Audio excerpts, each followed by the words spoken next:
নমস্কার, আপনারা শুনছেন প্রণমামী জগৎ জননী থেকে। অনেক দিন প্রণমামী জগৎ জননীতে কোনো ভিডিও দিতে পারিনি, তার জন্য প্রথমেই আমি আপনাদের কাছে ক্ষমা চেয়ে নিচ্ছি। আজ আপনাদের শোনাব শ্রীরামকৃষ্ণদেবের কিছু কথা, শ্রীরামকৃষ্ণ ও তার প্রেম ভাণ্ড।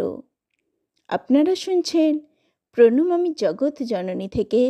এখানকার আলোচনা যদি ভালো লাগে অবশ্যই লাইক, কমেন্ট, শেয়ার ও সাবস্ক্রাইব করে রাখুন আরও নতুন নতুন অনেক আলোচনা শুনতে। শুরু করছি আজকের আলোচনা। পরমহংসদেব যৎকালে দক্ষিণেশ্বরে ছিলেন, তিনি একদিন কহিয়াছিলেন, আমি যখন যাইব সেই সময়ে প্রেম ভাণ্ড ভাঙ্গিয়া দিয়া চলিয়া যাইব। এই কথা শ্রবণ করা ছিল 1886 খ্রিস্টাব্দের 1 জানুয়ারি তারিখ উপস্থিত হইল। সেই সময়ে তিনি অপেক্ষাকৃত সুস্থ ছিলেন। ছুটির দিন বলিয়া সেই দিন ওই উদ্যানে অনেক লোকের আগমন হইয়াছিল। পূর্ব সপ্তাহে তাহার কোনো সেবক হরিশ মুস্তাফির পরিত্রাণের জন্য পরমহংসদেবের নিকটে প্রার্থনা করিয়াছিলেন। সেই দিবস তিনি কোনো উত্তর দেন নাই। 1 জানুয়ারির দিন হরিশবাবু পরমহংসদেবের নিকটে গমন করিবা মাত্র তাহাকে কৃতার্থ করেন। হরিশ আনন্দে উন্মত্ত ন্যায় অশ্রুপূর্ণ লোচনে নিম্নে আসিয়া উপরোক্ত সেবককে কহিলেন, ভাইরে, আমার আনন্দ যে ধরে না। এ কি ব্যাপার? জীবনে এমন ঘটনা একদিনও দেখি নাই। সেবকের চক্ষেও জল আসিল। তিনি কহিলেন, ভাই, প্রভুর অপূর্ব মহিমা। সকল ভক্ত একত্রে বসিয়া আছেন। এমন সময়ে পরমহংসদেব দেবেন্দ্রকে ডাকাইয়া পাঠাইলেন।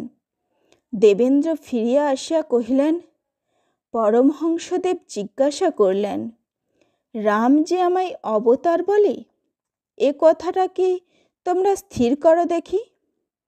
কেশবকে তাহার শিষ্যেরা অবতার বলতো। তিনি কেন যে একথা জিজ্ঞাসা করিলেন তাহার কারণ কে বলিতে পারে। সেক্ষেত্রে কেহ তাহার মীমাংসা করিতে পারেন নাই। অপরাহ্নকালে ভক্তরা বাগানে বেড়াইতেছেন। এমন সময়ে দেখিলেন যে পরমহংসদেব সেই দিকে আসিতেছেন। সকলে আগ্রহের সহিত তাহার আগমন প্রতীক্ষা করিতে লাগিলেন। সেই দিনকার রূপের কথা স্মরণ হইলে আমরা এখনো আশ্চর্য হইয়া থাকি। তাহার সর্বশরীর বস্ত্রাবৃত এবং মস্তকে সবুজ বনাতের কানঢাকা টুপি ছিল। কেবল মুখমণ্ডলের জ্যোতিতে দিকমণ্ডল আলোকিত হইয়াছিল। মুখের যে অত শোভা হইতে পারে তাহা কাহারও জানা ছিল না। সেইরূপ আরেক দিন ইতিপূর্বে নবগোপাল ঘোষের বাটিতে সংকীর্তনের সময় দেখা গিয়াছিল। তিনি নিকটে আসিয়া দক্ষিণ হস্ত উত্তোলনপূর্বক কহিলেন, আমি আর তোমাদের কি বলিব, আশীর্বাদ করি, তোমাদের সকলের চৈতন্য হউক। এই কথা বলিতে বলিতে তাহার ভাবাবেশ হইল। ভক্তেরা পুষ্পচয়নপূর্বক জয় রামকৃষ্ণ বলিয়া তাহার চরণে অঞ্জলি প্রদান করিতে লাগিল এবং কেহ কেহ পুষ্পগুলি ঊর্ধ্বে নিক্ষেপ করায় যেন পুষ্প বৃষ্টির ন্যায় দেখাইতে লাগিল। সকলেই আনন্দে পরিপূর্ণ হইলেন। পরমহংসদেব কিঞ্চিৎ ভাবাবসান করিয়া অক্ষয় কুমার সেনের বক্ষে হস্তার্পণ করিলেন। তাহার শরীর হইতে যেন প্রেমের বিদ্যুৎ সঞ্চারিত হইল। অক্ষয়বাবু বিভোর হইয়া আনন্দাশ্রু বিসর্জন করিতে লাগিলেন।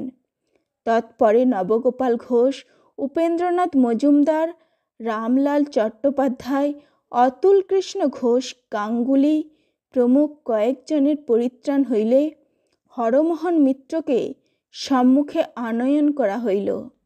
তিনি হরমোহনকে স্পর্শ করিয়া বলিলেন, তোমার আজ থাক। ইতঃপূর্বে হরমোহনের নিমিত্ত আরেকবার পরমহংসদেবের নিকট কৃপা প্রার্থনা করা হইয়াছিল, কিন্তু সেবারেও তিনি এখন থাক বলিয়াছিলেন। এই বলিয়া তিনি গৃহাভিমুখে প্রত্যাগমন করিলেন। ভক্তদিগের সেই দিন আনন্দের আর অবধি ছিল না। কিন্তু হাই, কে জানিত যে এই তাহার শেষ অভিনয়? কে জানিত যে আর আমাদের প্রেমদাতা শ্রীরামকৃষ্ণ প্রেম বিতরণ করিবেন না? খন্দাংশেও জানিতে পারি নাই, অথবা এই কথা মনে উদিত হয় নাই যে এই সেই পূর্বকথিত প্রেম ভাণ্ড ভঙ্গ করিবার দিন আসিল। আমরা আভাসেও জানিতে পারি নাই যে পরমহংসদেব লীলা রহস্য পরিসমাপ্ত করিয়া আনিলেন।